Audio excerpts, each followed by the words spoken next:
सांग मैंने स्वप्न तो समस्ते देखते किंतु सही स्वप्न पाई प्रतिदिन लड़वा केते जन प्रस्तुत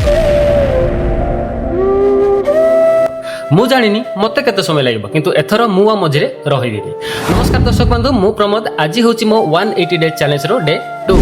गतकाली सांग मैंने आम आरंभ करते आज मोर परीक्षा जे मु एही जर्नी को केते सीरियस भाव में आगो को नहीं पारुची। सकाळ उठिया पर मोर प्रथम काम होची आज कौन कंटेंट करी से विषय भाविबा। केबे आइडिया मिलेनी, केबे शूटिंग करबा को मध्य टाइम मिलेनी, एमती तो केबे एडिट करिवार मध्य प्रॉब्लम हे थाए। किंतु एबे गोटे रूल, प्रॉब्लम जेते आसु अपलोड जमा बंद होवनी। मते आज व्यूज दरकार नहीं, मते आज केवल निजको इंप्रूव करबा को हबो, कारण आज रो 1% इंप्रूवमेंट आसंता काली रो बड़ सक्सेस रो फाउंडेशन हे पारे।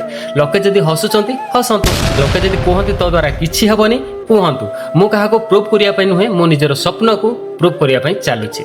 सांग माने ताहले आज रो डे 2 80 कंप्लीट हैला। एही 180 दिन रो जर्नी रे कोन हबो ताहा तो मु जानिनी, किंतु गोटे कथा निश्चित मु चेष्टा करबा केबे बंद करबिनी। आपण माने मध्य मो सहित रहंतु। डे 2 80 कंप्लीट, डे 3 पई आहुरी जोरदार मु आपण मान को पई नै आसीबी। तो देखाबा आ गुटे वीडियो रे। टेक केयर, बाय बाय, जय जगन्नाथ।